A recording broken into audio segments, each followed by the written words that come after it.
Hello everybody, again welcome back to our channel. Today also we have got another video. In this video I will be showing you how you can go ahead and get signed up right in your Subway mobile app. But before that, please do make sure to like our video, subscribe our channel, and yes, without any further delay, let's go ahead and step into our video.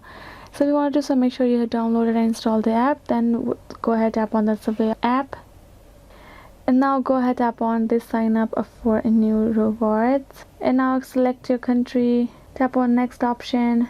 Go ahead and enter your first name, last name, email address, your password, and now you will go ahead and enter the number. And now go ahead, tap on this sign up option at last given.